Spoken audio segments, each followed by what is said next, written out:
Whenever I make one of these videos, I'm learning too. And today we have something very, very unique. Something you've probably never, ever seen before, and I'll actually bet never even heard of before in your entire life. Now, unless you simply haven't had it since birth, everybody's had chicken. It's gotta be one of the most common foods out there. It's on every single menu in every person's house. Again, excluding anyone that doesn't eat meat or buy it. But you get my point. It's a staple. So how on earth could I be doing something with chicken that you haven't heard of? Today, I have a black chicken. There's a lot of names for it. The real name is a Silkie Chicken. And when you look at it, they have these white feathers and you wouldn't even think twice when looking at a big chicken coop and seeing it among a bunch of other chickens. But the cool thing about this chicken is that once you remove those feathers, the meat is blue or black. Actually, everything is blue or black. The meat, the skin, the flesh, the bones, everything. Now at first, I just wanted to take this chicken that I got, which was a little bit difficult to get by the way, and just maybe fry it up and do something fun like that. But then I thought a little bit more and I thought of a better idea. I might as well teach you something fun while doing it, right? Well, if you like chicken, you probably love fried chicken. So I'm gonna fry the entire thing up and show you the exact process that I'd go through to fry a whole chicken. I'm sure you've heard of a fried turkey, and I've done that once before and it was quite good. So why not try that with a whole chicken? Keep all that juice inside and get all that crispiness on the outside. But first, let me show you the Silkie Chicken. Now to start, here's my Silkie Chicken. As you can see, the color on this one leans more towards blue. If you look it up online, you can definitely find pictures where the skin and the flesh is totally jet black, which is so interesting to me. But again, pretty much a normal chicken. It's just so cool how the color can be this different on it. If you're able to get your hands on one of these, they ship Buddhist style, which means head and feet on. I've kind of hidden the head under here just so you don't really have to look at that because it's a little bit weird for some people to see. The feet are a little bit more normal, and these are used for all sorts of dishes in a lot of countries. What I'll be doing is chopping right here to basically leave the drum on each side and then cutting right at the neck to take off the head. Once we do that, we'll season this whole thing up and toss the entire thing in our deep fryer to get it really, really crispy. Then we'll go through the whole process of eating this and tasting it really carefully to see if there's a difference in flavor. I personally have never had one of these before, so I'm very curious to see what it'll be like. Now let's cook it up. Now, as always, I'm using a secondary cutting board here that I can toss right in my dishwasher after so that I don't contaminate my larger board here. But to start, I'm gonna do a trick that I use all the time. I love mayonnaise. And if you didn't know, mayonnaise is actually pretty simple. It's just egg yolks and oil. So it's really not that crazy when you think about using it in all sorts of cooking applications. But first, let's shower this whole bad boy in mayonnaise. I really wanna get him nice and well coated here. Look at him just laying there sideways, just getting that big mayo coating, huh? Now I'm gonna massage him all the way around and really get that mayonnaise coating on the whole chicken. I use the same exact trick all the time when making crispy potatoes. And I love it because it gives a really buttery flavor that you just can't get anywhere else. In a funny way, not even butter can give that same flavor that I'm looking for here. Once your chicken is nice and well coated,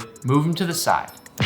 To start, we'll make our dredge. And for those of you that watch my videos, you already know that we don't fry with flour. We fry with potato starch. It's way crispier, and you can buy a bunch of it in bulk for super cheap and get the crispiest fried chicken you've ever had. Crispiest fried anything for that matter. For this, I'll start with a couple big scoops of potato starch. Then I'll sprinkle in a bunch of salt, keeping in mind that I'm not giving you exact quantities here because I don't even know what they are. And same thing with your pepper. Just get a bunch in there until it's got a nice coating across the top of the potato starch. Once we've done that, we'll get a nice big sprinkle of lemon pepper, which will just add another unique flavor here. And then at the same time, I'll toss in a bunch of onion powder and a bunch of garlic powder, because those are both really good when it comes to frying. Whisk this up until well combined and then set it aside. Now for our wet dredge, we'll go for a ratio of about 2/3 buttermilk and 1/3 pickle juice. Buttermilk and pickle juice are my go-to dredges when it comes to chicken, because people often put pickles on their fried chicken anyway, so why not impart some of that flavor into the dredge itself? I keep a jar of pickles that I continue refilling with vinegar every time I do this, and it lasts forever. So I'll add a little bit of my pickle juice into this dredge, and then I'm all set. First, I'll take my chicken and give it a nice little bath in the buttermilk and pickle juice. I'll just roll it around for a second till everything's well coated, leaving a bunch of the mayonnaise on there, and then I'll give it a little shake to make sure some of that excess comes off. Now immediately, I'll toss that right into my potato starch. At this point, I would quickly wash your hands to get a bunch of that off so that your hands don't get dredged. And once you've rinsed and dried your hands, you can start lifting some of that potato starch on top of the chicken. Roll it around in there and really give it a nice bath in that potato starch. You want to make sure every last bit of this chicken is coated. That means lifting up the wings, getting inside its armpits. Every nook and cranny that can be coated needs to have potato starch on it. Once you've really coated this thing in potato starch, just shake off as much excess as you can get. And now I'm happy to finally say that our whole chicken is ready to fry. To start, I'll remove the top of my deep fryer, then take my chicken and breast side down, very gently drop it into my fryer. I want to make sure this doesn't overflow and go crazy, so I want to drop it in really slowly. Look at all those crispy bits it's flying right off my chicken. We're gonna first fry it at 325 for about 8 minutes to really get that thing cooked. Then we'll double fry, going up to 375 Fahrenheit. And that's when we'll get our golden brown, crispy exterior. For now, I'll place on my lid and let this fry. Now we'll take this out, and we can already see that it's getting a bunch of nice crispy bits around the whole thing, which is very, very good. But while I heat my oil up to 375 Fahrenheit, I'll let this rest off to the side and get my oil super hot. The second round of frying will get us that really crispy edge. Once our chicken is nice and crispy, we'll take this out, let some of that oil drip off, and place it on a wire rack. To start, this thing smells so good. We fried this thing in peanut oil, and that coupled with all those juices dripping out of the bottom of this chicken are making everything smell amazing. You can also see we've definitely got a lot of crispy bits on it, but I like that you can still see the natural color of the chicken. This thing's still really hot because it just came out of the fryer, but you can see that there's those golden brown bits in a lot of our places that we put that breading. But the important thing I want to go through here is that we got a very crispy bird. To break this thing down, let's start by taking off each of the wings. You can see right as I break into there that there's a bunch of black up against the edge here. Yes, there's some white meat here, but isn't some of that dark color inside there crazy? I'll twist off my wings, which are dripping juice everywhere, which is telling me that this is probably a really good way to cook a bird. I'll do the same thing on the other side and then lay both of my wings out. I'm gonna come right under each of the legs with my knife, then break those out to crack the joint as I would do if I were butchering a chicken. Then I'll take my knife through the rest of the way to finish this off. And there's our next piece. Again, this is just how this bird comes. That coloration there is amazing. I'll flip the bird over and do the same thing on the other side. Crack that leg out and break the joint, then cut all the way through. So far, you can see that we're doing a really good job butchering this bird. But can you see how much juice is still dripping off of this? I'll take off a piece of the skin to see if we nailed that crisp test.